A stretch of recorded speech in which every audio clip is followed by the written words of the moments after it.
Welcome to our channel. Today we how to fix wealth management with UBS, full guide step by step clearly. Begin by understanding the current state of your financial situation. Gather all your financial documents, including income statements, tax returns, and investment portfolios.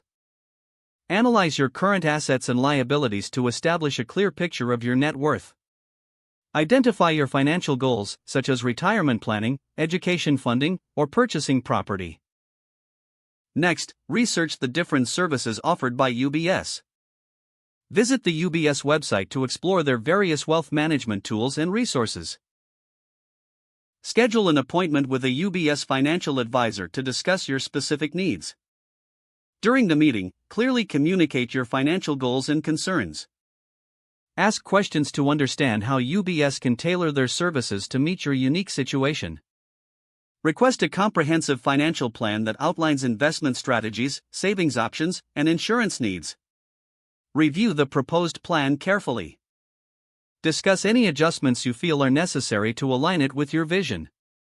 Once you agree on the plan, ensure your advisor sets up regular check-ins to review your progress.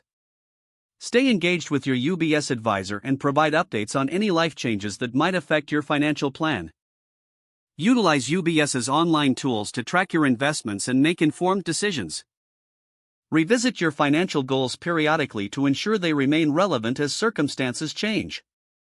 Finally, maintain open communication with your advisor to adapt your strategies as needed.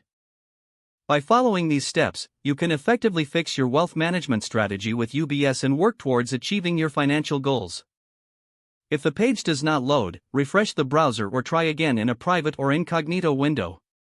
Make sure you are using the correct email address, then retype it carefully to avoid small typos.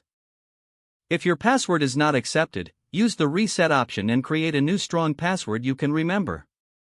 Check your spam folder for verification or security emails, then complete any requested confirmation steps. Enable two-factor authentication if available to improve account security and reduce unauthorized access risk. After signing in, review your profile details so your contact information and settings are accurate and current. If you see an error message, note it down and try again after restarting your device and internet connection. Log out when you finish, especially on shared devices, to keep your account and payment information secure. If the page does not load, refresh the browser or try again in a private or incognito window. Make sure you are using the correct email address, then retype it carefully to avoid small typos. Don't forget to like this video and subscribe to our channel for more step-by-step tech guides.